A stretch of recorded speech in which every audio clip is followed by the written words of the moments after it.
أعوذ بالله من الشيطان الرجيم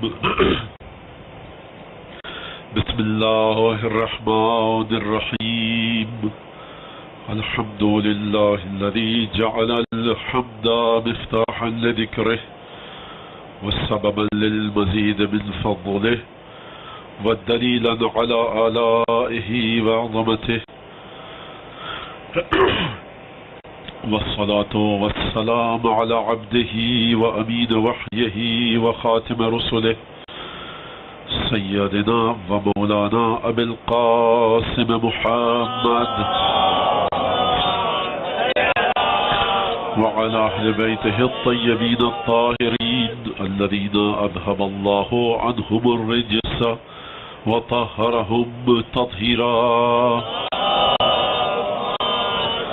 واللعن الدائم على أعدائهم أجمعين أما بعد فقد قال الله تبارك وتعالى في قرآنه المجيد وفرقانه الحميد وقوله الحق وهو أصدق القائلين أعوذ بالله من الشيطان الرجيم بسم الله الرحمن الرحيم ألف لام ميم ذلك الكتاب لا ريب فيه هدى للمتقين الذين يؤمنون بالغيب ويقيمون الصلاة ومما رزقناهم ينفقون درود بجي محمد آل محمد.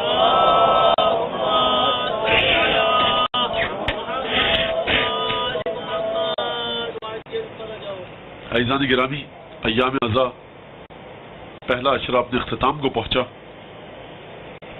کس حد تک گفتگو کس موضوع پر کہاں تک پہنچی یہ خدا جانتا ہے. کیا مفید باتیں آپ حضرات کو پتہ لگی، کس حد تک محبت اہل بیت میں اضافہ ہوا، یہ آپ جانتے ہیں یا آپ کا پروردگار جانتا ہے اور ہمارے زمانے کے امام جانتے ہیں. کس حد تک قرآن پر گفتگو ہوئی، قرآن کے احکامات پر گفتگو ہوئی. یقیناً یہاں جو بھی 9 دن میں آپ کے سامنے آیا اور جو باتیں پیش کی اس کا مطلب ہرگز یہ نہیں تھا کہ موضوع کا حق ادا کر دیا گیا ہو، بلکہ اس کا مطلب یہ تھا اور مقصد یہ تھا کہ کسی طرح سے آپ کے ذہنوں میں سوالات کو پیدا کیا جائے، سوالات کو بیدار کیا جائے اور آپ کا ذہن تحقیق اور جستجو کی جانب جائے، اور وہ ایک کلی باتیں، عمومی باتیں جو جنرلی بات کہی جا سکتی ہے وہ میں نے آپ کے سامنے پیش کی. اور جو سوالات مجھ سے کیے جاتے تھے، نوجوان ہمارے بچے کرتے تھے اور بعض اوقات بزرگ بھی، تو ان کے جواب بھی کسی حد تک میں نے دینے کی کوشش کی. پروردگار عالم نے قرآن جو نازل کیا ہے وہ اس انداز سے نازل کیا. اگر آپ قرآن کو شروع سے لے کر آخر تک اس کا مطالعہ کریں بغور تو لگتا ایسا ہے کہ پروردگار کے پاس وقت بالکل نہیں ہے اور پروردگار صرف اور صرف کام کی بات کرنا چاہتا ہے. کہیں پر آپ کو قرآن میں کوئی ایسی بات نہیں ملے گی جو پروردگار آپ یہ کہیں کہ قرآن ذرا یہاں موضوع سے ہٹ گیا، قرآن نے یہاں پر ذرا شوخی کی، مذاق کیا، مزاح کیا اور طنز کرتا ہوا قرآن آگے بڑھ گیا. نہیں، قرآن نے جو بات کری ہے وہ حقیقت ہے. گویا قرآن دیکھ رہا تھا کہ اگر یہ پیغمبر جو محمد مصطفیٰ ہے اس کے علاوہ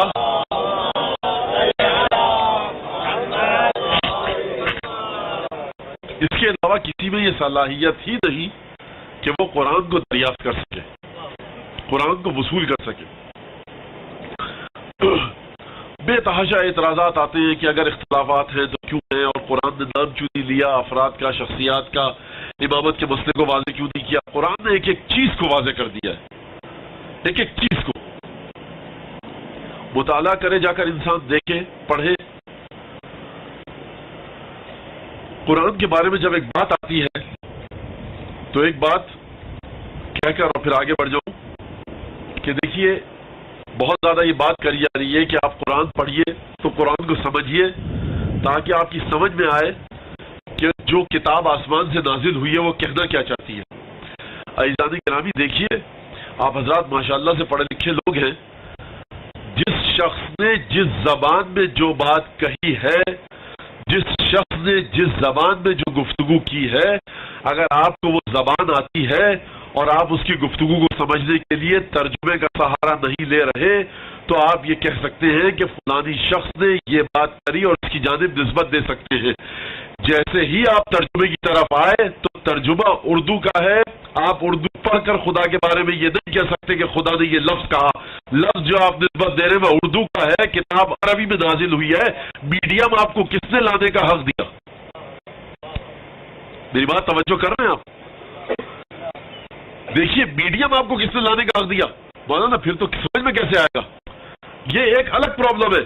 لیکن مجھے یہ بتائیے بات کہ جو کورٹ میں لا میں وکلا حضرات کو، لائر حضرات کو کہ جو لیجسلیشن کرتے ہیں ان کے مطابق ذرا سوچئے کہ کہنے والے نے بات کہی ہے انگریزی میں، فرانسیسی زبان میں، پرتگالی زبان میں، اسپینش زبان میں، آپ نے ترجمہ کیا، اب آپ اس کی طرف نسبت دے سکتے ہیں؟ مولانا ترجمہ اگر اچھا ہو تو نسبت دے سکتے ہیں۔ بہت اچھی بات کری آپ نے، ترجمہ اگر اچھا ہو تو نسبت دے سکتے ہیں۔ عزیزان گرامی ترجمہ جتنا بھی اچھا ہو، کبھی کبھی جب ایک زبان سے دوسری زبان میں الفاظ منتقل ہوتے ہیں تو جو چیز پہلی زبان میں ہوتی ہے وہ ترجمہ ہونے والی زبان میں اس کا کوئی ذکر ہی نہیں ہوتا، نام و نشان نہیں ہوتا، اب کیسے ترجمہ کریں گے؟ ما من الہ الا اللہ، اس کا ترجمہ کیا ہے؟ اللہ کے علاوہ کوئی معبود نہیں ہے۔ یہ جو ما من الہ کے اندر جو لطافت ہے، جو ظرافت ہے، اس کو آپ کیسے منتقل کریں گے؟ کس طرح سے آپ یہ کہیں گے کہ انما یرید اللہ لیذھب عنکم الرجس اہل البیت ویطہرکم تطہیرا؟ یہ جو تطہیرا آپس بعد میں لایا گیا،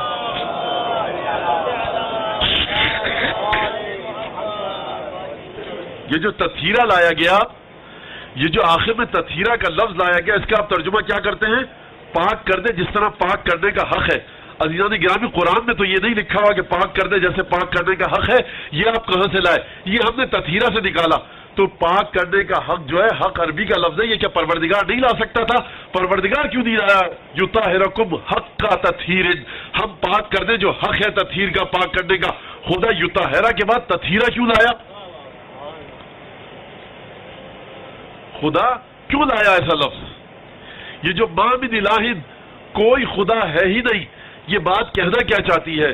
قرآن میں لاتعداد ایسی باتیں موجود ہیں، لاتعداد ایسی باتیں موجود ہیں، آپ وہاں تک کیسے پہنچیں گے؟ تو کیا ہم ترجمہ پڑھنا بند کر دیں؟ آپ ترجمہ پڑھیے، لیکن ترجمہ پڑھ کے آپ کوئی آخری نتیجہ نہیں نکال سکتے۔ آپ کو اصلی زبان جس میں کوئی کتاب آئی ہے اور جس کے ذریعے آپ سمجھ رہے ہیں، میڈیم کو آپ کو ہٹانا ہوگا، آپ کو عربی سیکھنی ہوگی، اس کے بعد جا کر آپ کو سمجھنا ہوگا۔ آپ جتنا بھی خوبصورت ترجمہ کر لیجئے، میں اسے کئی دفعہ ممبر سے عرض کر چکا ہوں کہ دیکھیے کاف ہا یا عین صاد، ذکر رحمت ربک عبدہ زکریا اذ نادى ربہ نداء خفیا رب انی وہن العظم منی واشتعل الرأس شیبہ ولم اکن بدعائک یا رب شقیا۔ پروردگار، اب آپ اس کا ترجمہ کرتے رہیے، سورہ مریم کی ابتدائی آیات ہے۔ کافا یا انصاد، ذکر رحمت ربک عبدہ زکریا، یاد کرو وقت کہ جب زکریا کو خدا کی رحمت نے یاد کیا۔ درود بھیجے محمد آل محمد۔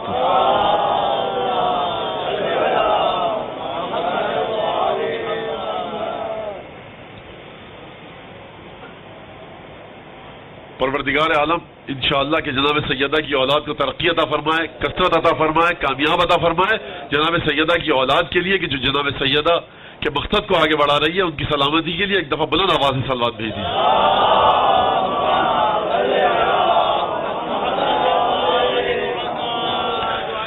تو عزیزان گرامی دیکھیے، یہ بات ہو رہی ہے کہ کس طرح سے ہم قرآن کو سیکھیں، یہ غیب سے نازل ہوا ہے۔ ترجمہ ضرور پڑھیے، آپ پڑھیے ترجمہ۔ اب یہاں پر یہ کہا جاتا ہے کہ دیکھیے ترجمہ اگر پڑھا جائے، اگر نہ پڑھا جائے تو آپ کی سمجھ میں کیسے آئے گا؟ قرآن آیا ہے عمل کے لیے، بالکل صحیح ہے۔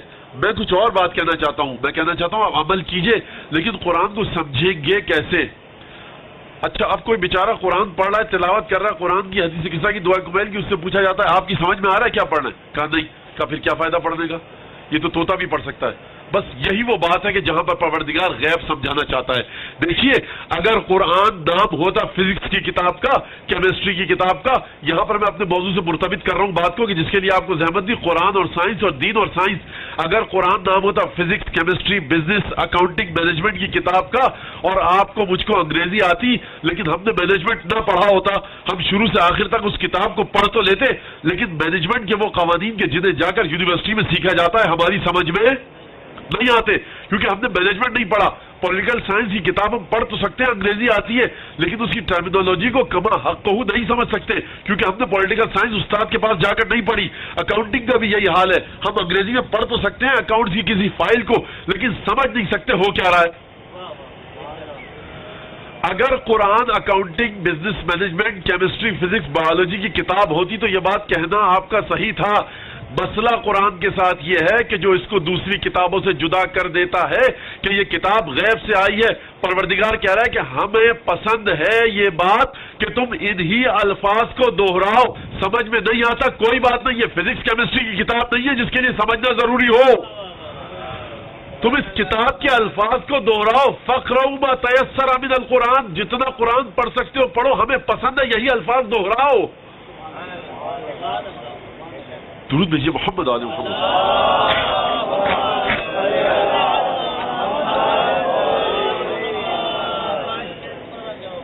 ہمیں پسند ہے یہی الفاظ دوہراؤ. بچوں کے لیے ایک بات، ہر ملک کا جو قومی ترانہ، نیشنل اینتھم، وہ بچوں کی سمجھ میں آتا ہے کہ اس کی تاریخ کیا ہے پوری.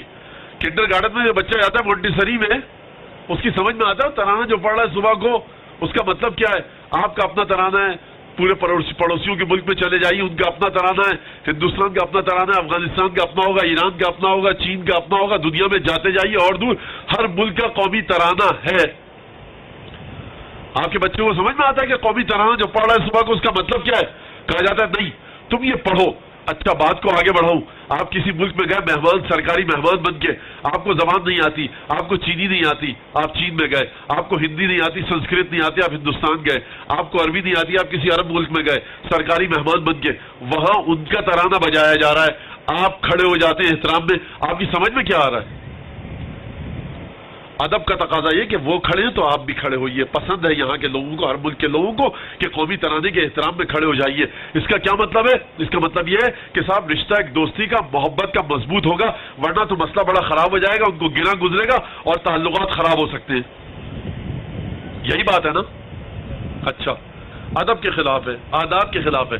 پروردگار فرما رہا ہے فقرؤ ما تیسر من القرآن، قرآن جتنا پڑھ سکتے ہو پڑھو. کیوں پڑھو؟ کیونکہ ان الفاظ کو جب ادا کرو گے تو ان کی خاصیت یہ ہے کہ ہم کو ان الفاظ سے محبت ہے. اب جو میں بات کہنے جا رہا ہوں، میں یہ نہیں کہہ رہا کہ وہ بات ثابت شدہ ہے اور وہ بات پروف ہو چکی ہے. میں ایک نظریہ پیش کر رہا ہوں، ایک بات پیش کر رہا ہوں. ذرا درود بھیجیے تاکہ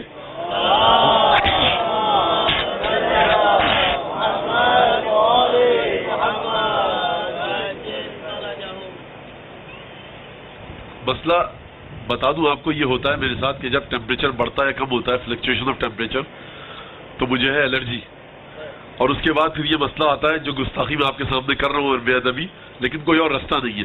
آپ کہیے تو اتر جاؤں گا، ورنہ اسی طرح سے آپ کو مجھے برداشت کرنا پڑے گا.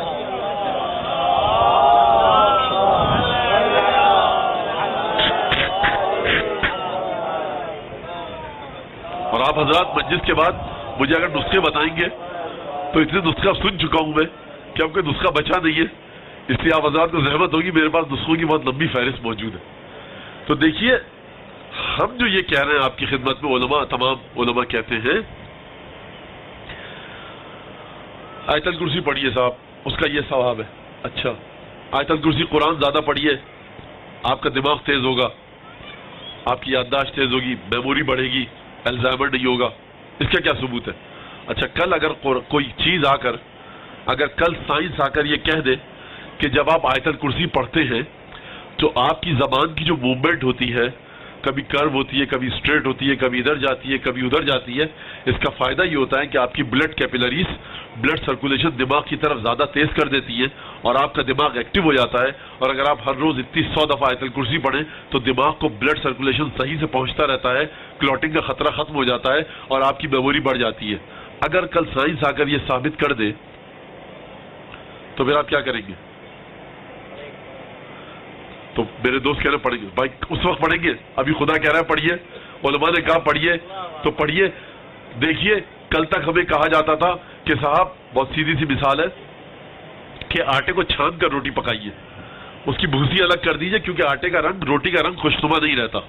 اب سائنس نے یہ ثابت کیا کہ اس کا تعلق حافظے سے بھی ہے، میموری سے بھی ہے، ہارٹ اٹیک سے ہے، بلڈ پریشر سے ہے، کولیسٹرول سے ہے، بلڈ کلوٹنگ سے ہے. اگر آپ بھوسی والی روٹی کھائیں تو cholesterol, blood clotting, blood pressure, heart attack اور میموری آپ کی بڑھے گی. مجھے بتایا کسی نے، تو بہرحال میں نے جا کر، جو آج کل تو ہر جگہ پہ کوئی بھی کتاب آپ ڈاؤن لوڈ کر لیجئے، الحمدللہ گھر میں بیٹھے بیٹھے وہی بٹن دبایا، وہ چیز آ گئی سامنے، پڑھا میں نے. تو وہاں پہ ریسرچ یہ لکھی ہوئی تھی کہ جب آپ بھوسی والا آٹا کھاتے ہیں تو اس سے جو اس میں بھوسی ہوتی ہے وہ آپ کے کولیسٹرول کو کم کرتی ہے، بلڈ کیپیلریز، وینز، آرٹریز میں خون کا دوران اچھا رہتا ہے جس سے کلوٹنگ نہیں ہوتی، بلڈ کا جو گاڑھا پن ہے، جو ڈینسٹی ہے، اس کو مینٹین رکھتی ہے، دماغ کی طرف بلڈ اچھا جاتا ہے جس سے آپ کی میموری بھی اچھی رہتی ہے، آپ کا کولیسٹرول کم رہتا ہے جس سے آپ کی بلڈ کلوٹنگ نہیں ہوتی، آپ کی وینز، آرٹریز بند نہیں رہتی. اچھا سائنس نے ثابت کر دیا. جیسے ہی ثابت کیا اب صاحب بھوسی کی قیمت مہنگی ہو گئی اور وہ آٹا جسے لوگ پھینک دیتے تھے، چھوڑ دیتے تھے، نہیں کھاتے تھے، اب اسی آٹے کی قیمت مہنگی ہو گئی. اور ایک صاحب بتا رہے تھے پتہ نہیں نہ جانے کتنا مہنگا ملتا ہے وہ آٹا. اب آپ جا کر 1400 سال پہلے دیکھیے کہ رسول اکرم صلی اللہ علیہ وآلہ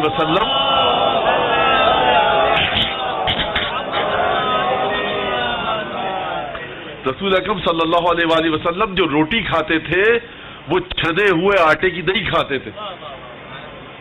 تو دیکھیے ہم کس انسان کی بات کر رہے ہیں؟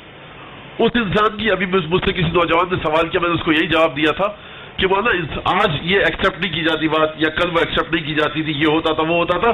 تو عزیزان گرامی، ہم کس انسان کی بات کر رہے ہیں؟ وہ انسان جس نے کل پہیا ایجاد کیا، پرسوں پرنٹنگ پریس گوٹنبرگ کا ایجاد ہوا، اس کے بعد کمپیوٹر آیا، ٹائپ رائٹر آیا، کمپیوٹر آیا، انٹرنیٹ آیا، موبائل فون آیا، فیکس آیا. جب فیکس آیا تھا ہمارے لڑکپن اور نوجوانی یا جوانی کے زمانے میں یا بچپنے کے زمانے میں کہیے، فیکس آیا تھا تو بڑے حیرانگی سے لوگ دیکھتے تھے، تعجب سے کہ صاحب وہاں پر کاغذ رکھا، یہاں پر خود بخود نکل آیا. انسان نے ایک چھلانگ اور لگائی اور کہا وہ کاغذ سے نکلتا تھا تو رنگ بھی بدنما ہوتا تھا، چھپائی بھی خراب ہوتی تھی. اب یہ ہے کہ وہاں پر رکھیے آپ شیشے کے تختے کے اوپر، ایک شیشے کے ٹکڑے کے اوپر رکھیے، اس کو اسکینر کہتے ہیں، جو رنگ ہوگا ویسا ہی نکلے گا بلکہ اس سے اچھا نکلے گا. تو یہ انسان جس نے اتنی ترقی کی ہے، آپ اس انسان کی باتوں پر زیادہ کان مت دھریے. دیکھیے شریعت نے کیا بتایا. شریعت میں جا کر اگر آپ سونے کا طریقہ، اٹھنے کا طریقہ، شریعت جو بتا رہی ہے کہ سیدھے پہلو پر سو، دایاں ہاتھ رخسار کے نیچے رکھ کر سو، یا بائیں پہلو پر سو، یا پیٹھ کے بل سو، خبردار پیٹ کے بل مت سونا. آج سائنس آ کر بتا دیتی ہے، ہم کہتے ہیں واہ صاحب کیا دین ہے ہمارا. جو کی روٹی کھانے کا یہ فائدہ ہے، سرکہ کھانے کا یہ فائدہ ہے، روغن زیتون کھانے کا یہ فائدہ ہے. صاحب روغن زیتون کی قیمت دنیا میں بڑھتی جا رہی ہے، ریسرچ آگے بڑھ رہی ہے. حدیث ہے رسول خدا کی کہ پھل کے ساتھ درود بھیجے محمد علیہ،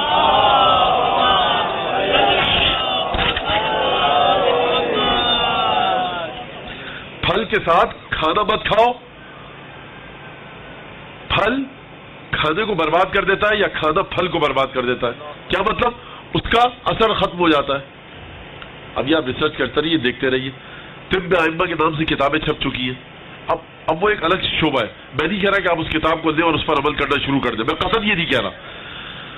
اب اگر یہ انسان ایسا ہے اور اس انسان کی صلاحیت ایسی ہے تو مجھے بتائیے کہ اگر خدا قرآن میں یہ فرما رہا ہے سورہ یونس میں، هو الذی جعل الشمس ضیاء والقمر نورا، کہ وہی پروردگار ہے کہ جس نے سورج اور چاند کو روشنی بخشی. اور میں آپ سے کہوں کہ کوئی سننے والا کہ مولانا یہ کیسے ہو سکتا ہے؟ آپ کے بھائی خدا کہہ رہا ہے اور کئی کروڑوں لاکھوں اربوں خربوں سالوں سے یہ چاند اور سورج روشنی دے رہے ہیں. کوئی اعتراض ہے آپ کو؟ ہاں مولانا صحیح کہہ رہے ہیں آپ، یہ کروڑوں سال ہو گئے، اربوں خربوں سال ہو گئے، خدا کو آپ بھی مانتے ہیں، خدا کو میں بھی مانتا ہوں.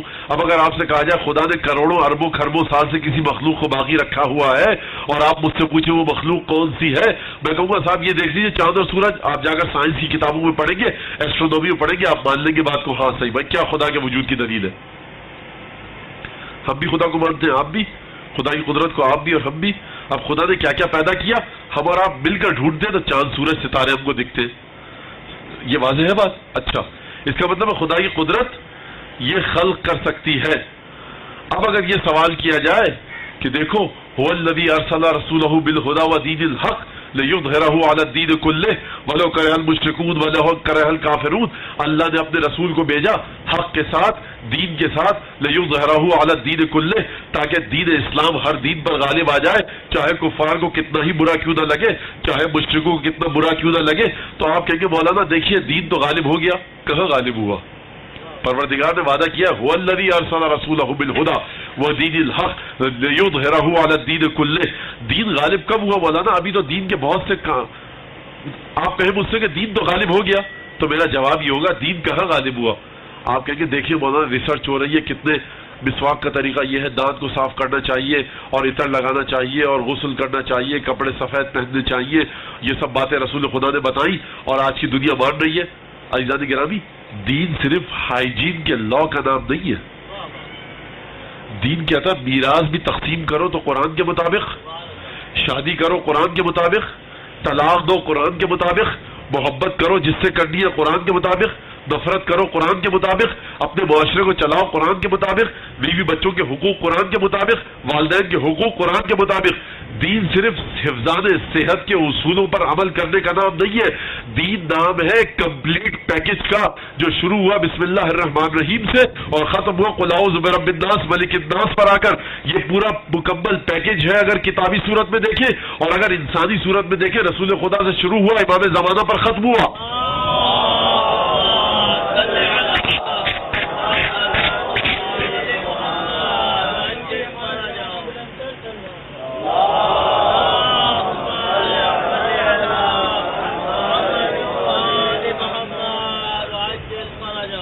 دین نام ہے کمپلیٹ پیکج کا، آپ اس پر عمل کیجئے. تو آپ سمجھتے ہیں کہ اگر مسواک کا، سونے کا، جاگنے کا، کھانے پینے کا طریقہ دنیا نے مان لیا جو اسلام نے بتایا تو یہ دین فتح پا گیا ہمارا، مشرکوں پر کفاروں پر اسلام غالب آ گیا. اسلام کا غلبہ اس وقت ہوگا کہ جب ایک ایک بات جو پروردگار نے قرآن میں اور حدیث میں اور ائمہ معصومین نے بتائی ہے اس کے مطابق لوگ عمل کریں، تب دین کا غلبہ آئے گا اور کسی کو اس کے بارے میں شک نہ ہو. تو یہ کب ہوگا؟ لیظہرہ علی الدین کلہ. اگر یہ رسول کے زمانے میں ہو گیا تو ٹھیک، اور اگر نہیں ہوا تو یا تو آپ یہ کہیے کہ آیت غلط کہہ رہی ہے نعوذ باللہ، یہ ہو نہیں سکتا، یا اس بات کا انتظار کیجئے کہ ایک وقت آئے گا کہ جب ہمارا دین تمام ادیان پر فتح پا دے گا. اگر آپ نے رسول خدا کے زمانے میں دین نے فتح پا دی تھی تمام ادیان پر تو یہ بہت واضح ہے کہ یہ بات غلط ہے. جو یہ بات کہہ رہا ہے وہ جھوٹ بول رہا ہے یا غلطی کر رہا ہے، کیونکہ اس وقت صرف جزیرہ نماء عرب میں اسلام پھیلا تھا. عراق تک اسلام پہنچ نہیں سکا تھا کہ جو حجاز کے ساتھ متصل تھی جس کی سرحد، ایران تک نہیں پہنچا تھا، یمن تک پہنچا تھا، حجاز تک پہنچا تھا، شام، اردن، مصر کا جو علاقہ ہے اسلام وہاں پر بھی نہیں پہنچا تھا. تو کیسے غلبہ پا دیا؟ اور اگر آپ کہیں کہ نہیں بعد میں تو پہنچ گیا، تو بعد میں اگر پہنچا تو کیا اسلام کے تمام قوانین پر عمل ہو رہا تھا؟ ارے صاحب، مسجد میں جمعے کی نماز کے بعد رسول خدا کے خلیفہ، رسول خدا کے بھائی اور صحابی جلیل القدر صحابی علی بن ابی طالب پر لعنت کی جاتی تھی. یہ تھا اسلام، یہ ہے اسلام. رسول خدا کے صحابیوں کو 40 ہجری سے 60 ہجری کے درمیان 20 سال میں جا کر دیکھیے رسول خدا کے کون کون سے عظیم صحابی مسلمانوں کی تلوار سے قتل ہوئے، بادشاہ کے حکم سے قتل ہوئے. یہ ہے اسلام. یہ اسلام کو غلبہ مل رہا ہے. جمعے کی نماز بدھ کو پڑھائی جا رہی ہے اور کبھی کبھی کنیز کو بھیجا جا رہا ہے کہ تم جا کر فجر کی نماز پڑھا دو، کیونکہ وادی کوفہ شراب کے نشے میں دھت اپنے کمرے میں پڑا تھا. یہ ہے اسلام. تاریخ میں لکھا جاتا ہے کہ صاحب بنی عباس بن امیہ کے بادشاہوں کے فرض کیجئے دربار سے شراب کا جام چوری ہو گیا. خلیفہ نے پوچھا, خلیفہ بھی کہہ رہے ہو شراب کا جام چوری ہونے کا واقعہ بھی دربار سے لکھ رہے ہو؟ بھائی خلافت کو مانوں میں بنو عباس بن امیہ کی یا شراب کے جام کے چوری ہونے کو مانوں؟ تو یہ اسلام تھا. رسول کے نواسے کا سر رکھا ہے سامنے اور خبیث ملعون شخص ملعون خاندان سے تعلق رکھنے والا شراب پی رہا ہے. یہ ہے اسلام. تو کب اسلام کو فتح ملی؟ اسلام کو کب فتح ملی؟ یقیناً اسلام کو فتح نہیں ملی. ایک وقت آئے گا ایسا کہ جب اسلام کو فتح نصیب ہوگی. علامہ شبلنجی نے نور الابصار میں لکھا اور گنجی شافعی نے عقد الدرر میں لکھا کہ یہ آیت لیظہرہ علی الدین کلہ کہ اسلام کو فتح نصیب ہوگی, اسلام تمام ادیان پر غالب ہو جائے گا, اسلام کی حقانیت ہر ایک کے سامنے آئے گی. وہ وقت ہوگا کہ جب رسول کی نسل سے تعلق رکھنے والا آخری امام مہدی آخر الزمان ظہور کرے گا.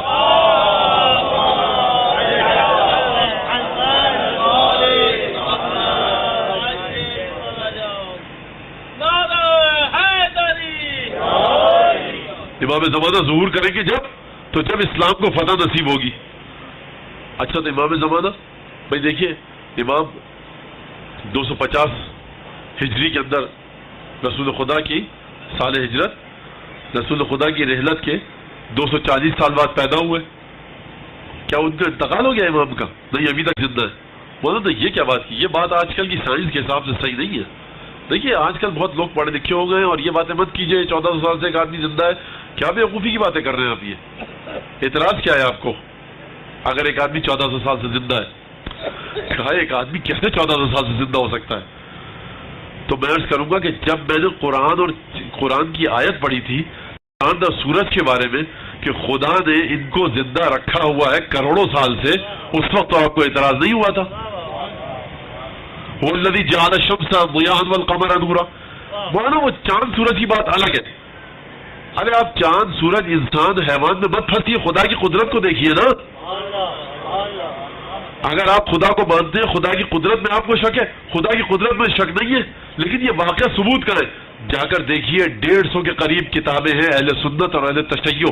اسلام کے دونوں فرقوں نے کہ جو سنی اور شیعہ ہیں اپنی کتابوں میں امام زمانہ کے بارے میں لکھا ہے, حدیثیں موجود ہیں رسول خدا کی قدرت میں آپ کو شک نہیں ہے, رسول خدا کی حدیثوں میں آپ کو شک نہیں ہے, تو آپ امام زمانہ کے وجود کا انکار کیوں کر رہے ہیں؟ ایمان کیوں نہیں لیتے کہ کوئی ہے پردہ رحمت میں؟ اور ہمارے ایک بزرگ نے بڑی اچھی مثال دی کہ جب آدم کے ساتھ ساتھ آدم سے 4000 برس پہلے پروردگار نے شیطان کو خلق کیا, شیطان نے سجدہ کرنے سے انکار کر دیا, شیطان نے خدا سے یہ مہلت مانگ لی رب انذرنی الی یوم یبعثون, پروردگار مجھے مہلت دے قیامت تک کے لیے جب تو اپنے بندوں کو قبروں سے اٹھائے گا, انک من المنذرین, پروردگار نے کہا تجھے مہلت دی گئی. شیطان آدم کی ولادت سے بھی 4000 برس پہلے تھا, آدم کے ساتھ بھی تھا, 1,24,000 انبیاء کی امتوں کے ساتھ تھا, بہکاتا رہا تھا, ابھی تک موجود ہے, قیامت تک موجود رہے گا. حضرت ابراہیم کے زمانے میں تھا, ایوب کے زمانے میں تھا, ابھی تک موجود ہے, قیامت تک موجود رہے گا. آپ کو شیطان کے وجود کے بارے میں تو کبھی شک نہیں ہوا. یہ ہمارے بزرگ عالم دین نے فرمایا, انہی کی بات ہے, ثواب بھی ان کو پہنچے کہ بھائی شیطان پہ تو آپ کو شک نہیں ہے. کہا وہ شیطان تو دیکھیے وہ تو امتحان لینے کے لیے بنایا ہے. اچھا جو خدا نے حضرت عیسیٰ کے بارے میں کیا ہے, بل رفعہ اللہ, اللہ نے اٹھا لیا چوتھے آسمان کی طرف. ابھی تک عیسیٰ موجود ہے, رسول خدا کی رحلت کو 1400 سال ہو گئے, عیسیٰ 500 سال پہلے آئے تھے, تقریباً 2000 سال پہلے حضرت عیسیٰ موجود ہے. آپ کو اعتراض ہے 1400 سال کی عمر پر, امام زمانہ کی عمر پر؟ حضرت عیسیٰ تو ان سے بھی 500 سال بڑے ہیں, ان پر اعتراض کیوں نہیں کیا؟ کہا وہ تو اس کے علاوہ کوئی جواب نہیں ہے. بھائی دلیل کے ساتھ بات کیجئے آپ نا, آپ کو کس بات پر اعتراض ہے؟ خدا نے کیوں زندہ رکھا ہوا ہے؟ اچھا آپ کو اعتراض ہے وہ چوتھے آسمان میں ہے, یہ زمین پر ہے, آپ کو اعتراض کس بات پر ہے؟ بھائی مقصد کیا ہے مولانا یہ بتائیے نا. پروردگار نے قرآن نازل کر دیا, سب کچھ ہو گیا, یہی تو میں بتا رہا ہوں مقصد ہے لیظہرہ علی الدین کلہ. یہ دین اس لیے آیا ہے کہ ایک ایسی ہستی اس دین کی حقیقتوں کو اجاگر کرے کہ جو اجتہاد کے ساتھ دین کو پیش نہ کرے، براہ راست خدا سے علم لے کر ہم کو پیش کرے. مجتہد اجتہاد کرتا ہے، مجتہد رات بھر دن بھر بیٹھ کر آیات کو پڑھتا ہے، روایات کو دیکھتا ہے، سند کو دیکھتا ہے، الفاظ کے معنی کو دیکھتا ہے، لغت کی کتاب کو دیکھتا ہے، پھر کبھی کہتا ہے واجب ہے، حرام ہے، احتیاط واجب ہے، احتیاط مستحب ہے، اور پھر وہ مختلف فتوے دیتا ہے. یہ اس مجتہد کے ذریعے دین نہیں چلے گا. یہ دین اگر مجتہدوں کے ذریعے چلتا تو ایک حد تک چل سکے گا. مجتہد اس منزل پر نہیں ہے جس منزل پر حضرت حجت ہے، وہ براہ راست نور الہی سے متصل ہے. اللہ نور السماوات کی وہ عملی تفسیر ہے.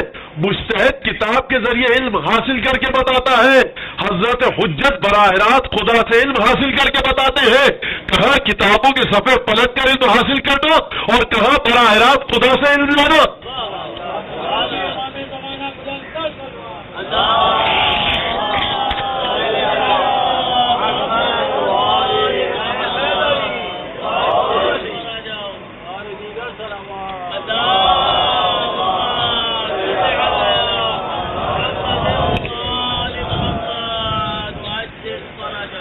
بھائی وہ تو حضرت عیسیٰ تو کسی مقصد کے لیے، اچھا حضرت ادریس کو کیوں رکھا ہوا ہے ابھی تک زندہ ہے؟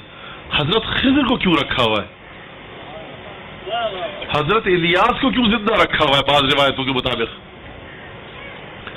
بھائی یہ 4 پیغمبر ہیں نا، کیوں زندہ رکھا ہوا ہے خدا نے؟ مولانا خدا کا کوئی مقصد ہوگا، ہمیں کیا پتا. تو بھائی یہ ہمیشہ فاطمہ زہرا کی اولاد سب سے مظلوم تمہیں کیوں نظر آتی ہے؟ جب بھی فاطمہ زہرا کی اولاد کے ساتھ کوئی فضیلت آتی ہے آپ پریشان ہو جاتے ہیں. تو عزیزان گرامی دیکھیے، آل رسول سے محبت کیجئے، آل رسول کو سمجھیے، آل رسول کو درک کیجئے. یہ بات یہ جو میں کہہ رہا ہوں یہ فرقوں پہ تقسیم مت کیجئے. اہل سنت حضرات اور اہل تشیع حضرات دونوں نے امام زمانہ کے وجود پر کتابیں لکھی ہیں، موجود ہیں کتابیں. ہم اپنی لائقی کی وجہ سے کبھی شیعہ حضرات یہاں موجود ہیں سارے، اکثریت ہو سکتا ہے اس میں ہمارا کوئی اہل سنت چاہنے والا بھی ہو، میرا کوئی بہت محترم، لیکن شیعہ حضرات کبھی اپنی فقہ سے ناواقف ہیں، سمجھتے ہیں اہل سنت کی ثواب ہے. نہیں، جا کے فقہ پڑھیے، بہت سی باتیں جو ان کے یہاں ثواب ہے ہمارے یہاں بھی ثواب ہے، اور اکثر باتیں ایسی ہیں جو ان کے یہاں ثواب ہے ہمارے یہاں بھی ہے. ہم اپنے فقہ سے ناواقف ہیں، سمجھتے ہیں ان کی فقہ میں ہے. بہت سے لوگ اہل سنت کی اپنی فقہ سے ناواقف ہیں، وہ سمجھتے ہیں صرف شیعوں میں ہے. مسواک کرنا بہت سے لوگ پوچھتے ہیں مولانا ہمارے یہاں بھی ثواب ہے اس لکڑی سے جو رسول خدا کرتے تھے. ارے صاحب سنت ہے، وہ لکڑی ثواب ہے. کیوب ارگ جو سعودی عرب میں مکے میں ملتی ہے تو اس سے ثواب ہے. یہ لباس پہننا، فلاں عطر لگانا، جو چیز حدیث میں آئی ہے رسول خدا انجام دیتے تھے، آپ اس کو انجام دیجئے، ثواب ہے. چاہے وہ اہل سنت کیا ہو چاہے وہ آپ کیا ہو، حدیث رسول کی ہو بس کافی ہے. تو بہت سی باتیں ہم اپنے مذہب سے ناواقفیت کی بنا پر، احادیث سے ناواقفیت کی بنا پر سمجھتے ہیں کہ یہ ہماری مخالف فقہ کا خاصہ ہے، ہمارا اس سے کوئی تعلق نہیں. امام زمانہ کا وجود دونوں مکاتب کے اندر موجود ہے. امام زمانہ کے وجود کے اوپر دونوں مکاتب میں یہ بات کہی گئی ہے. اب وجہ کیا ہے؟ خدا نے باقی رکھا. اچھا لیکن پھر بھی مولانا دیکھیے، آپ مسئلہ یہ امام زمانہ کے وجود کا کہ وہ ہمارے آپ کی طرح رہتے ہیں، کیسے ہو سکتا ہے کہ کوئی شخص زندگی دنیا میں گزارے اور اس پر بیماری نہ ہو؟ تو دیکھیے یہ تقریباً آج سے کوئی 100 سال پہلے یا 95-90 سال پہلے امریکہ میں یہ ریسرچ ہوئی تھی اور ان کو نوبیل پرائز بھی ملا تھا. جس پروفیسر نے امریکن نے تحقیق کی تھی اس نے یہ ثابت کیا تھا، اس بات کو بہت غور سے سنیے گا، بات ختم کر کے آگے بڑھ جاؤں گا، کہ موت کسی عمل کا نام نہیں ہے، موت کوئی ایکشن نہیں ہے، موت ری ایکشن ہے. ایکشن کو روک لیجئے، ری ایکشن بھی نہیں ہوگا. توجہ کیا، آپ جب گیند کو دیوار پر مارتے ہیں گیند ٹکرا کر آپ کے پاس آتی ہے، آتی ہے نہیں آتی؟ آتی ہے. ٹینس کی گیند ہو آپ مارے، ٹکرا کر آپ کے پاس آئے گی. اگر آپ ٹینس کی گیند کو اپنے ہاتھ میں رکھیں اور دیوار پر مارے ہی نہ تو کیا وہ ٹکرا کر آپ کے پاس آئے گی؟ موت نہیں آئے گی، ہاتھ میں رکھی ہوئی ہے. تو موت ایکشن کا نام نہیں ہے، موت ری ایکشن کا نام ہے. اگر آپ گیند کو دیوار پر نہیں ماریں گے تو گیند آپ کے پاس ٹکرا کر آئے گی نہیں، تو یہی کام موت کے ساتھ کیجئے، اس ایکشن کو روک لیجئے، موت خود بخود رک جائے گی۔ اور انہیں لیبارٹری میں واقعہ یہ پورے ٹیسٹ کیے اور کافی لمبی ریسرچ تھی ان کو اس پر، جہاں تک مجھے یاد ہے کہ اس پر انہیں نوبل پرائز بھی ملا تھا۔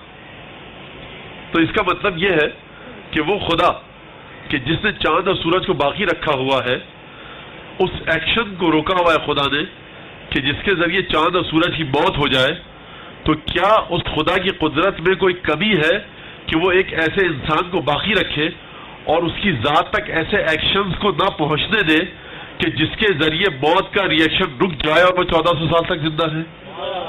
درود بھیجے محمد آل محمد۔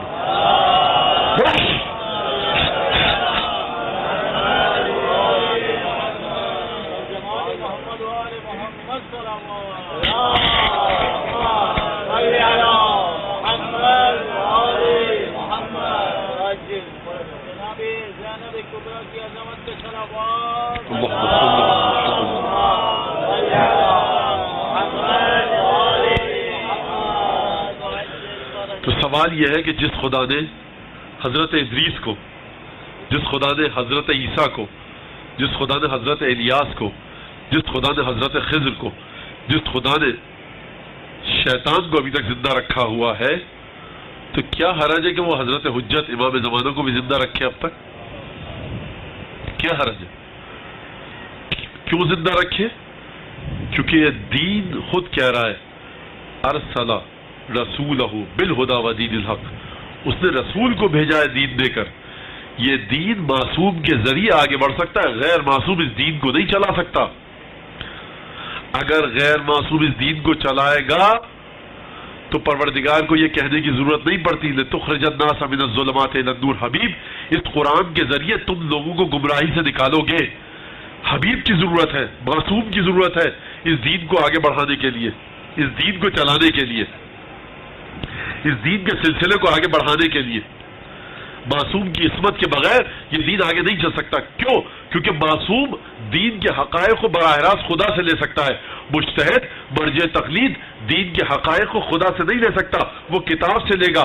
کیونکہ وہ معصوم کی ضرورت ہے، اس لیے معصوم کو باقی رکھا ہوا ہے۔ غیبت میں کیوں بھیج دیا؟ اس کی مثال کیا؟ یہ غیبت میں کیوں؟ پروردگار امام حسن عسکری کے بعد امام زمانہ کو زندہ رکھتا،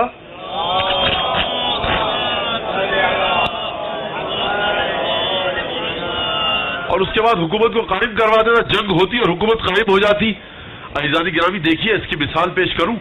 اگر کوئی باپ اپنے بچے کو، بچہ کہے مجھے کاروبار کے لیے پیسے چاہیے، باپ 1 لاکھ روپے دے، بچہ ضائع کر دے، پھر کچھ دنوں بعد 1 لاکھ روپے مانگے، پھر ضائع کر دے، مانگتا رہے، ضائع کرتا رہے۔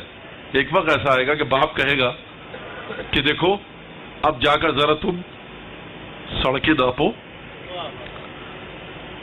جوتیاں چٹکاؤ، دفتروں کے چکر کاٹو، تاکہ تمہیں پتہ لگے کہ پیسہ کمایا کیسے جاتا ہے، اور پیسہ جو 1 لاکھ تم نے اتنی 10 دفعہ ضائع کر دیا، یہ میں نے کتنی محنت سے کمایا تھا اور تمہیں دیا تھا۔ تم جا کر یہ کرو، ذرا 1 سال 2 سال 3 سال کرو، تب پتہ لگے گا۔ اب یہ اولاد، یہ بیٹا بغیر پیسوں کے گھومے گا، شہر کی سڑکوں ناپے گا، دفتروں کے چکر لگائے گا، تاکہ اسے معرفت آ سکے کہ پیسہ کمایا کیسے جاتا ہے اور خرچ کیسے کیا جاتا ہے۔ یہ اس کی تربیت کے لیے ضروری ہے۔ خدا نے رسول خدا کو بھیجا، لوگ نہیں سمجھ سکے، ضائع کر دیا۔ مولا کائنات جناب سیدہ امام حسن، امام حسین، ایک کے بعد ایک ائمہ آتے رہے، لوگ نہیں سمجھ سکے۔ تو خدا نے کیا مذاق لگا رکھا ہے کہ ایک کے بعد ایک ایسی شخصیات کو بھیجتا رہے؟ خدا کہے گا اب اے انسانوں، اے بشریت، اے بنی نوع انسان، تم اتنا اپنی ذات کو رگڑو، اے بشریت اتنی زیادہ جوتیاں چٹکاؤ، مارے مارے پھرو، تاکہ تمہیں سمجھ میں آئے کہ تم نے جن 13 ہستیوں کو اپنے ہاتھ سے گنوا دیا ان کی حقیقت اور عظمت کیا تھی، تاکہ جب میں اپنے 12ویں کو بھیجوں تو تم پوری معرفت کے ساتھ اس کے احکامات کو مان کر اس پر عمل کر سکو۔ درود بھیجے محمد آل محمد۔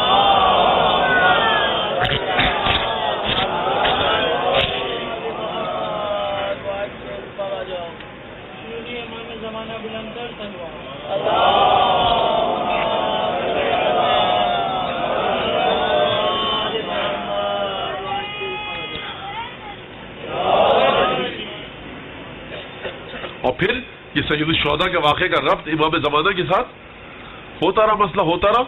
امام حسین کو بلایا، واقعات آپ کے سامنے ہیں، اور اس کے بعد مولا کو شہید کر دیا. اب بتائیے پروردگار نے اپنی حجت پوری کر دی نا، کہ دیکھو حسین کو تم پہچانتے تھے، جانتے تھے، راکب دوش رسول ہے، سیدہ کا لال ہے، رسول خدا نے اپنی زبان چسائی تھی، مدینے میں رسول خدا ممبر پہ اپنی گود میں لے کر بیٹھتے تھے، امام حسن کا بھائی تھا، تم نے کس بے دردی سے شہید کیا. جس کو بہت توجہ سے اس استدلال کو سنیے گا، جس کو تم نے اپنی آنکھوں سے دیکھا تھا رسول کے کاندھے پر بیٹھے ہوئے، جس کو تم نے سیدہ کی آغوش میں اپنی آنکھوں سے دیکھا تھا، جس کو تم نے دیکھا تھا کہ رسول خدا ممبر پر لے کر اسے بیٹھتے تھے، جس کے بارے میں تم نے خود سنا تھا کہ رسول اس کے لیے اونٹ بن گئے تھے. لوگ تم میں ایسے موجود تھے کہ جنہوں نے مدینے کی گلیوں میں دیکھا تھا کہ رسول چاروں ہاتھ پیروں پر چل رہے، حسین کو کندھے پر بٹھا کر. جس کو تم نے خود اپنی آنکھوں سے دیکھا تھا، اس کو تم نے اپنے ہاتھوں سے شہید کر دیا. اب میں کیسے سیدہ سجاد سے کہوں کہ تم یہ کام کرو؟ ارے جس کے بارے میں تم نے اپنی آنکھوں سے دیکھا تھا اس کے ساتھ یہ حشر کیا، تو جس کے بارے میں تم نے سنا ہے اس کا کیا حشر کرو گے؟ اب یہ بات نہیں ہے، اب ایسا نہیں کہ غیر سے مسلسل تمہارے لیے خدمت کا سلسلہ نہیں ہے. نعوذ باللہ من ذالک. کیونکہ روٹی نہیں ہے کہ ایک روٹی آپ نے ضائع کر دی تو دوسری تندور سے پک کے آ جائے گی. جب تک کہتے رہیے روٹی پکتی آتی رہے گی. یہ معصوم ہے، ان کی خلقت خاص انداز میں ہوئی ہے. خلقکم اللہ انوارا، زیارت جامعہ کے جملے، خلقکم اللہ انوارا فجعلکم بعرشہ محدقین حتی من علینا بکم فجعلکم فی بیوت اذن اللہ ان ترفع ویذکر فیہا اسمہ. اے معصومین، اے ائمہ، اللہ نے آپ کو نور کی صورت میں آسمانوں میں خلق کیا. فمن علینا، اللہ نے پھر ہم پر احسان کیا. فجعلکم فی بیوت، آپ کو اللہ نے آسمان سے نور کی صورت میں زمین پر اتارا، اور اس کے بعد آپ کو ایسے گھروں میں پیدا کیا کہ جہاں پر خدا کا ذکر خدا کی اجازت سے ہوتا ہے. تو عزیزان گرامی، پروردگار اپنے نور کو اتنا سستا نہیں بیچے گا. کتنی دفعہ سستا بیچے، رسول خدا کو عطا کیا، جناب سیدہ معاشرے میں بھیجی، امیر المومنین بھیجے، امام حسن کو بھیجا، امام حسین کو بھیجا. اب کب تک خدا؟ کیا کھیل اور تماشا ہے یا معصومین کی خلقت ہے؟ اب خدا یہ کام نہیں کرے گا. اب خدا یہ کام کرے گا کہ دیکھو کائنات میں، دنیا میں بادشاہت آئے گی، پوری دنیا میں بادشاہت چلے گی، بادشاہت ختم ہو جائے گی. اس کے بعد جمہوری حکومتیں آئیں گی، وہ چلے گی. جمہوری حکومتوں کے ساتھ ساتھ دو نظام آئیں گے، سرمایہ دارانہ نظام اور اشتراکی نظام، کمیونزم، سوشلزم، کیپٹلزم. وہ اقتصاد کے مسائل یہ بھی ختم ہو جائیں گے. مذہبی لوگ آئیں گے، دعوے کریں گے. پاکستان میں دیکھ لیجیے آپ، مذہبی سیاسی پارٹیاں، مذہبی پارٹیاں، انہوں نے آج تک کیا کر پائیں، کتنے ووٹ لے پائیں، کیا خدمت انجام دے سکی. مذہب کو سب لوگ مانتے ہیں، لیکن مذہبی پارٹیاں آ رہی ہیں، کیا کام کر رہی ہیں، کیا نہیں کر رہی ہیں. ایک سلسلہ آگے کا ہے. پروردگار کہہ رہا ہے عالم غیب میں بیٹھ کر ایک ایک نظام حکومت کو تم آزما کر دیکھ لو گے کہ اس نظام کے ذریعے حکومت نہیں چل سکتی. کسی زمانے میں بہت شور و غل اٹھتا تھا صاحب کہ کمیونزم کا، اشتراکیت کا، میں پہلے بتا چکا ہوں، ختم ہو گیا. مارکسزم کا زور چلتا تھا، ختم ہو گیا. لوگ کہہ رہے دوبارہ زندہ ہو کر آئے گا، آ جائے، دوبارہ آ جائے، پھر مر جائے، پھر دوبارہ آ جائے. لیکن یہ سب نظام ختم ہونے کے بعد جب وہ نظام آئے گا، امام زمانہ علیہ الصلوۃ والسلام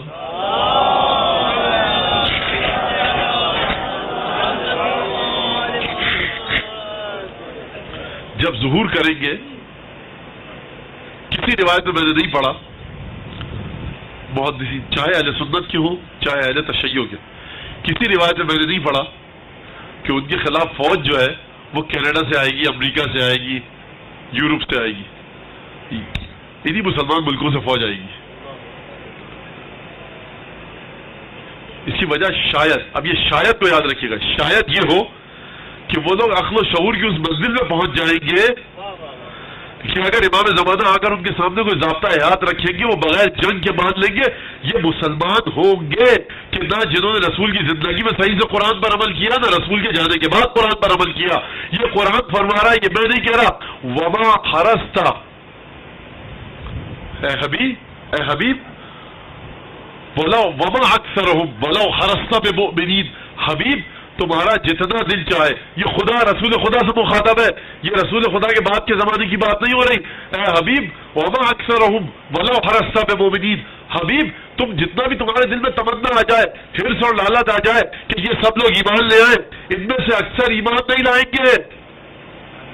یہ حبیب کے زمانے کی بات ہے۔ یا ایھا الذین آمنوا آمنوا باللہ ورسولہ، عجیب بات ہے، پروردگار عالم نے رسول کے زمانے کے کتنے مسلمانوں کے منہ پر تماچا مارا اس آیت کے ذریعے۔ اے ایمان لانے والوں جو ایمان لا چکے ہو، اللہ اور اس کے رسول پر ایمان لے آؤ۔ یہ کن سے مخاطب ہے؟ یہ کن سے مخاطب ہے؟ یقینی بات تو یہ ہے کہ رسول کے زمانے میں ایمان لانے والوں سے تو مخاطب ہے قرآن۔ بھائی شاید کسی کو شک ہو کہ یہ ہمارے بارے میں ہے نہیں ہے، رسول کے زمانے میں جو آیتیں اتر رہی تھی، ایک چھوٹا سا قاعدہ آپ کو بتا دوں، رسول خدا کے زمانے میں جو آیتیں اتر رہی تھی ہمارے اپنے بارے میں آپ شک کر لیجئے کہ مولانا شاید یہ آیت ہمیں مخاطب کر رہی ہے یا نہیں کر رہی۔ ہو سکتا ہے نا شک کی جگہ، ہو سکتی ہے شک کی جگہ ہمیں مخاطب کر رہی ہے یہ آیت یا نہیں کر رہی، لیکن رسول کے زمانے میں تو یقیناً یہ بات طے ہے کہ رسول کے زمانے میں جو مسلمان تھے ان سے تو یہ آیت مخاطب ہے نا۔ یہ آیت کہہ رہی یا ایھا الذین آمنوا آمنوا باللہ ورسولہ، اے ایمان لانے والو تم ایمان لا چکے ہو لیکن اللہ اور اس کے رسول پر ایمان لے آؤ۔ اس کا مطلب کیا ہے؟ اس کا مطلب یہ ہے وہ جو تم ایمان لائے تھے نا، وہ 2 کوڑی کی بھی اس کی قیمت نہیں ہے، اس کی اوقات نہیں ہے۔ کن سے مخاطب ہو رہا ہے؟ یا ایھا الذین آمنوا آمنوا باللہ ورسولہ۔ تو عزیزان گرامی، وہ مسلمان جو نہ رسول خدا کی زندگی میں صحیح سے ایمان لائے، اور جب رسول چلے جائیں دنیا سے تو پھر تو اور حالت بدتر ہو جانی چاہیے، اور حالت خراب ہو جانی چاہیے کہ کیا حشر ہوگا ان کا، اور یہ کتنی بے راہ روی کے راستوں پر چلے جائیں گے۔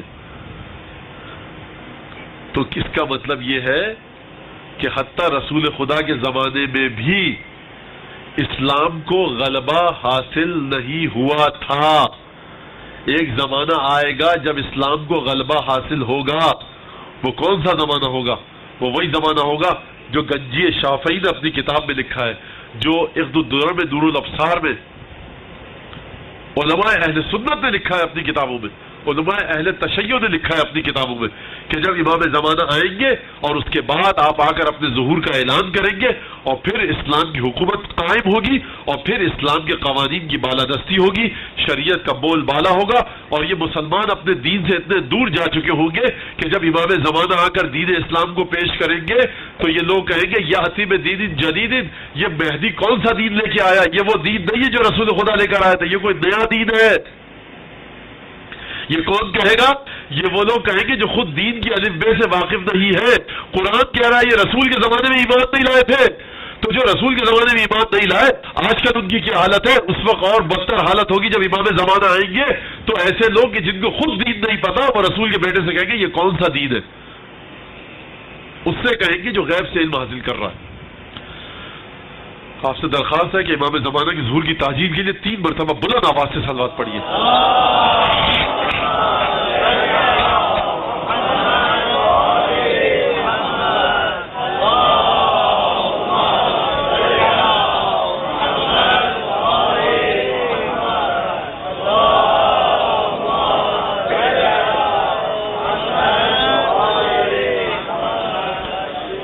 عزیزان گرامی، یہ ظہور امام زمانہ کا اور اس کے خاص تعلق ہے امام حسین کی قربانی سے۔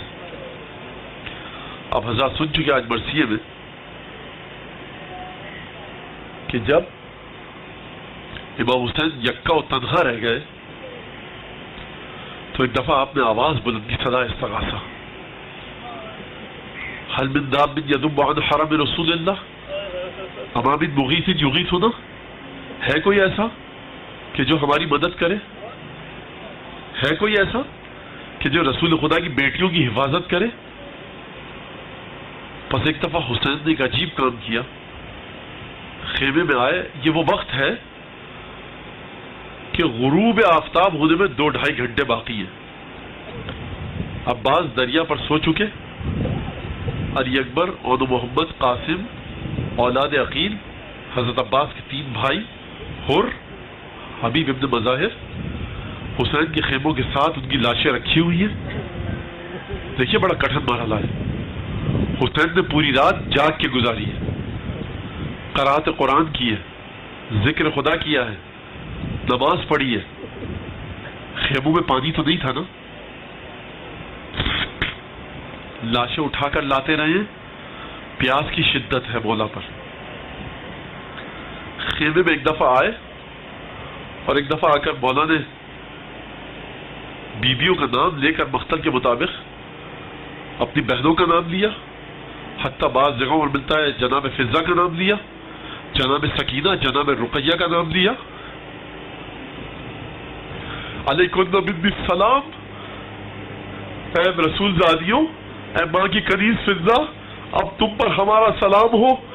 جیسے ہی عزیزوں بیویوں نے سنا، حسین کے گرد گھیرا ڈال دیا اور مولا حسین کی بیٹیوں نے کسی نے مولا کا ہاتھ پکڑا، کسی نے مولا کا دامن پکڑا۔ جناب زینب کے یہ کلمات موجود ہیں، وا محمدہ وا مربتا وا علیہ، اے بابا علی مدد کو آؤ، یا رسول اللہ آج ہم پر غریبی کا بڑا کٹھن وقت پڑا ہے۔ بس ایک دفعہ حسین نے سب کو صبر کی تلقین کی، خیمے سے باہر نکلے۔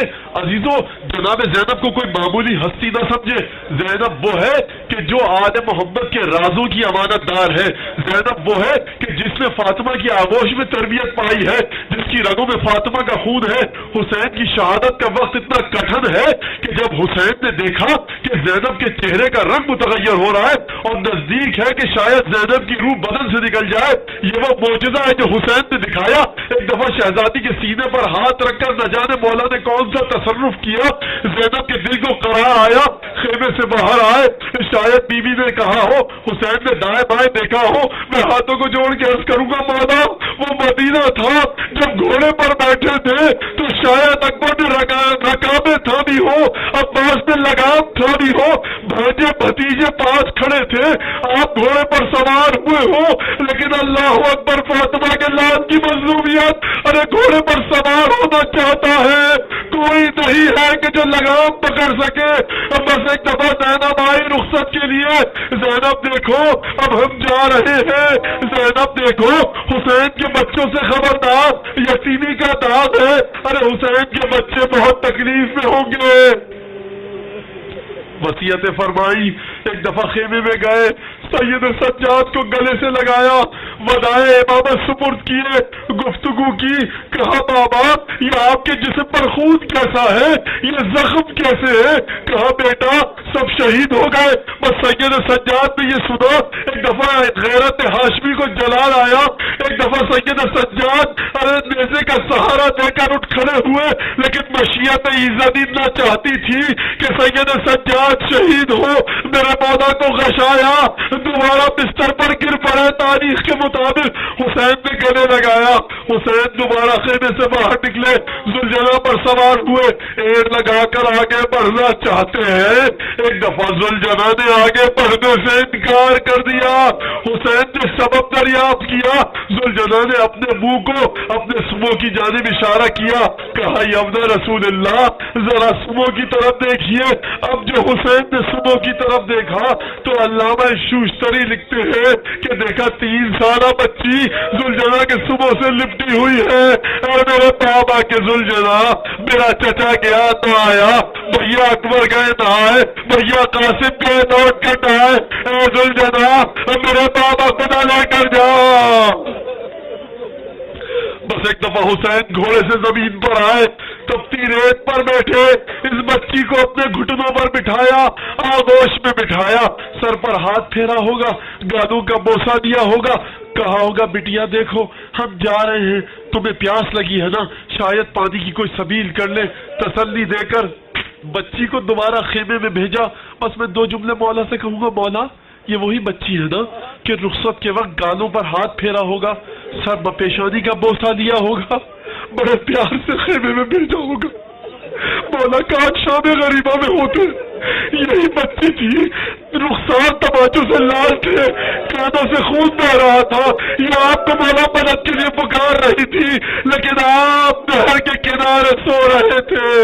بس ایک دفعہ حسین گئے، خطبہ پڑھا، لشکر پر حملہ کیا، لشکر کو پیچھے دھکیلا، دریا تک گھوڑے کو دوڑاتے ہوئے گئے، چاہتے تھے کہ بچوں کے لیے پانی لے جائیں۔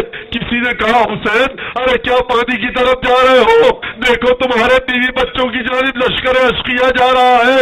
حسین نے گھوڑے کی لگاموں کو موڑا، ایک اکیلا میرا مظلوم مولا، کئی ہزار کا لشکر، علی کی بہادری دکھائی، سیرہ فاطمہ کی طاقت دکھلائی، لشکر کو دوبارہ پیچھے دھکیلا۔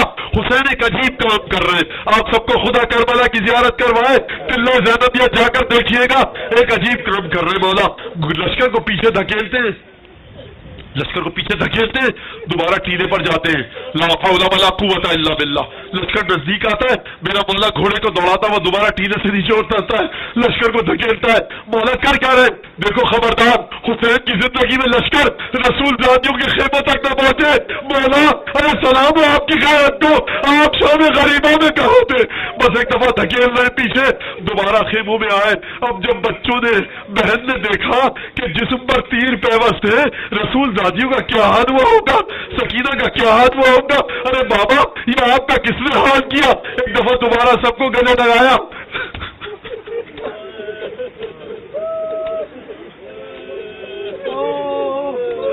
صبر کی تلقین کی، دوبارہ گھوڑے کو دوڑاتے ہوئے میدان کی جانب گئے، لشکر کو دھکیلا، تیر جسم میں لگ چکے ہیں، تلواروں کے گھاؤ ہیں، رات بھر عبادت میں گزاری ہے، صبح کو آرام نہیں کیا، پانی کا ایک قطرہ منہ میں نہیں گیا، ارے کمزوری کا عالم ہے، خون بہہ چکا ہے، حسین پانی پیے تو کیسے پیے؟ بس ایک دفعہ تقاحت کا عالم جاری ہے، فوقف یستری حساتن، میرا مولا گھوڑے پر سر جھکا کر بیٹھا تاکہ اپنی بکھری ہوئی سانسوں کو دوبارہ درست کر لے، تاکہ کچھ آرام کرے، سانس لے کر دوبارہ حملہ کرے۔ فرما حسین کی جانب ایک تیر آیا، حسین کے گلے میں پیوست ہوا، حسین نے چلو میں تیر لیا، بسم اللہ وباللہ وفی سبیل اللہ وعلی ملت رسول اللہ، اچھی چلو میں دیا، اپنے چہرے پر ملا، ارے تیر کو کھینچا۔ مولا یہ تو وہی مظلومیت ہے جو علی اصغر کی تھی۔ مولا نے دوبارہ حملہ کیا، کسی ظالم نے پیشانی پر پتھر مارا، ارے وہ جگہ تھی جہاں فاطمہ بوسہ لیا کرتی تھی۔ بس ایک دفعہ آستین سے اپنے لہو کو پوچھا، اب فاطمہ کا بیٹا گھوڑے پر سنبھل نہ سکا، ایک دفعہ گھوڑے سے زمین پر آیا، زینب کی سمجھ میں نہ آیا کہ یہ آندھیاں کیوں چلی، ارے جبریل کی آواز آئی، قتل الحسین بکربلا۔ آپ کو یاد ہے نا، آپ کو یاد ہے جب بھی کوئی شہید گھوڑے سے زمین پر گرتا تھا کیا کہتا تھا؟ حسین میری مدد کو آؤ، حسین میری مدد کو آؤ۔ فاطمہ کے بیٹے کی مظلومیت کو سمجھنا ہے، حسین گھوڑے سے زمین پر گرے ہیں، کس کو بلائے مدد کے لیے؟ ارے ایک بہن ہے دکھیاری، کچھ بیٹیاں ہیں، ارے مدد کے لیے بلائے تو کس کو؟ شاباش ہے، سلام ہے ہمارا حسین کی عزت کو، ارے حسین کی مظلومیت کو، کہ جب میرا مولا گرا، مقتل کے الفاظ ہیں، سانسیں باقی تھی، فقسم نظرہ، ایک نگاہ میرا مولا لشکر پر ڈالتا تھا، ایک نگاہ خیام پر ڈالتا تھا، فقسم نظرہ۔ ایک دفعہ زلجنا گیا، اب حسین کی خبر خیموں میں جائے تو کیسے؟ زلجنا نے سر کو جھکایا، میں بس مختصر کر کے مسائل پڑھ رہا ہوں، عزیز و طاقت نہیں ہے سینے میں۔ حسین کے زلجنا نے اپنے سر کو حسین کے خون سے رنگین کیا، یہ خبر خیموں میں جائے تو کیسے جائے؟ حسین کے زلجنا نے اپنی یال کو حسین کے خون سے رنگین کیا، دوڑتا ہوا دروازہ خیمہ تک گیا، اور اس کے بعد خیمے میں آیا، بیویوں نے دیکھا زین کٹی ہوئی ہے، تیر پیوست ہے، پیشانی خون سے رنگین ہے، بیویاں سمجھ گئی، بیویوں نے زلجنا کو گھیر کے ماتم کرنا شروع کر دیا، وہ محمدہ وہ عالیہ کی صدائیں بلند ہوئی۔ بس ایک جملہ مجھے کہنے دیجئے، سکینہ، یہ ننھی سکینہ آگے بڑھی، ننی سکینہ نے ایک جملہ کہا میرے بابا کے ذوالجناح میں سمجھ گئی, مجھے پتہ لگ گیا کہ میں یتیم ہو چکی ہوں, رسول کا نواسا چلا گیا, ارے میرا بابا دنیا سے چلا گیا, مجھے سمجھ میں آ گیا, مجھے یہ نہیں پتا, لیکن مجھے ایک بات پوچھنی ہے تجھ سے, یا جواد آبی ہم سخی آبی ہم خطلا شانہ, میرے بابا کے ذوالجناح مجھے ایک بات بتا, مجھے اپنے بابا سے بڑی محبت ہے, میں اپنی بابا اپنی پیاس کو بھول گئی, میں ذوالجناح مجھے ایک سوال کا جواب دے, جب میرا بابا میدان میں گیا تھا نا تو میرے بابا کے حلق میں پیاس سے کانٹے پڑ رہے تھے, میرے بابا کے ہونٹ خشک ہو چکے تھے, مجھے یہ بتا کہ جب میرے بابا کے گلے پر چھری چلی تو میرے بابا کو پانی دیا گیا یا پیاسا شہید کیا گیا؟ بس ایک دفعہ زینب خیمے سے نکلی, دیکھا برائن شبرا جانتن علی صدرے حاقدن بلحیتے, ارے زینب نے اپنے ہاتھ سر پر رکھے, ارے کہا اے بسر سعد اتنظر و یقتل ابو عبداللہ, دیکھا زینب کی کوئی مدد نہیں کر رہا, بس ایک دفعہ مدینے کا رخ کیا, رسول خدا کو مدد کے لیے بلایا, السلام علیکہ یا رسول اللہ, ارے نانا ذرا اٹھ کر مدینے سے آؤ, یہ آپ کا حسین ہے جو اپنے خون میں غلطا ہے.